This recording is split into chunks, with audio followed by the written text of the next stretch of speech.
खां थधी आहे ही क़ौम सुती पई आहे वहन जे मुक़ाम में मगर जे ही क़ौम उथी पए त माशर खां तिखी आहे नाले अब्दुल कयूम चांडियो मोहतरम जनाब कादिर चांडियो साहब शेर सिंध ऐं मोअज़्ज़िज़ मेहमान आयल ऐं असांजा सभिनी दोस्तनि खे अस्सलाम वालेकुम। जीअं त मां पंहिंजे नौशाद फिरोज़ जे मसइलनि ते कुझु रोशनी विझंदुसि। जीअं त असां पंहिंजे नौशाद फिरोज़ में रहूं था उन जी सूरत हाल तव्हांजे अॻियां आहे। मिठाई रोड आहे मेन रोड आहे पर उनखे ड्रेन सिस्टम करे छॾियो अथनि।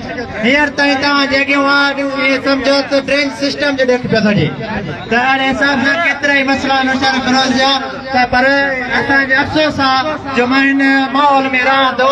मां हिकु 20 साल जो नौजवान या सोच रखां थो पर 50 साल जा माण्हू रहनि था पोइ बि ख़ामोश छो आहिनि।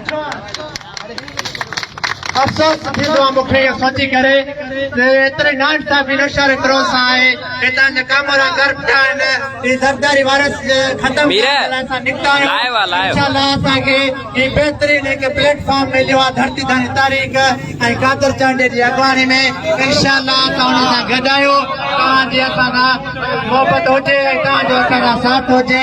इंशाअल्लाह असां ही पंहिंजे प्लेटफॉर्म आख़िर में मां इशार चई पंहिंजी जाइ वठंदुसि। जो आम उजारे सो जीअंदो रहंदो जो आम उजारे सो जीअंदो रहंदो जो क़ौम जियारे सो जीअंदो रहंदो तारीख़ तक़दीर ॾिनी पक्का मूंखे जो सिंध सवारे सो जीअंदो रहंदो। महिरबानी महिरबानी या रब तक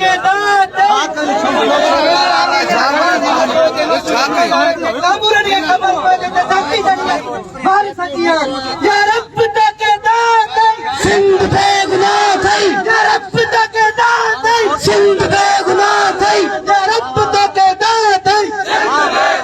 करप्ट कानून अल्लाह पादर करप्ट कानून अल्लाह पादर करप्ट कानून अल्लाह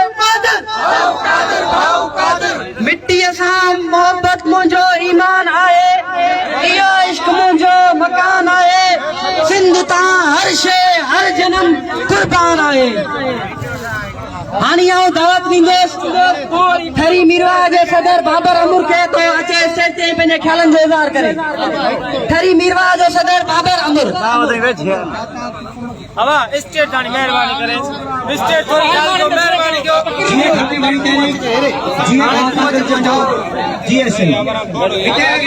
जंहिं मक़सद जे लाइ भाऊ कादिर खे गॾु कयो आहे उहो मक़सद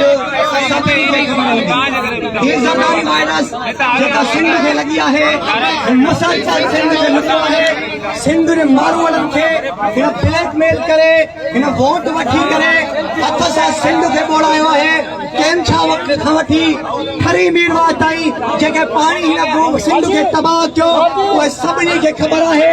सभु ॾिठी हूंदी हिकु मींहं जो पाणी कोन्हे ज़रदारी हथ सां सिंध खे मथां पैसा घुराया जेके करे वियो।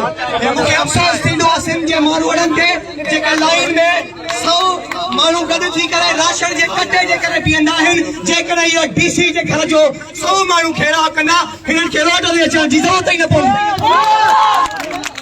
ज़रदारी माफिया जा गुंडा हिकु हिकु पैनल MLA खां वठी MP ताईं DC AC chairman Zardari mafia जा ही सभु पालियल गुंडा आहिनि जेके सिंध खे लॻा आहिनि। उन्हनि खे ख़तमु करण जे लाइ मुंहिंजो चेयरमैन मोहतरमा भाई कादिर चांडे हिन जलसे जे लाइ खिताब बि कंदो हिन खे ॿुधाईंदो बि हिन जो साथ ॾियो सिंध जा नौजवान न त मुस्तक़बिल में तव्हां हिकु क़ौम लिखी वेंदा हूंदव न अचणो पवंदो बेग़ैरतनि सां हिननि सां कुल में मिली करे ॻाल्हाइणो पवंदो। ठरी मीरवाह जो जंहिंमें मां तक़रीर कई मूंखे मुसलसल MP MLA खां वठी DC AC ताईं मुअतमार धमकी मिलियूं। छा मां बस करे वञा मां कादिर चांडे जो साथ न ॾियां? न मां विढ़ंदुसि बि मां मरंदुसि बि सिंध जे लाइ मां विढ़ो बि आहियां मां मर बि आहियो आहियां। मां ठरी मीरवाह खां वठी करे कमु करे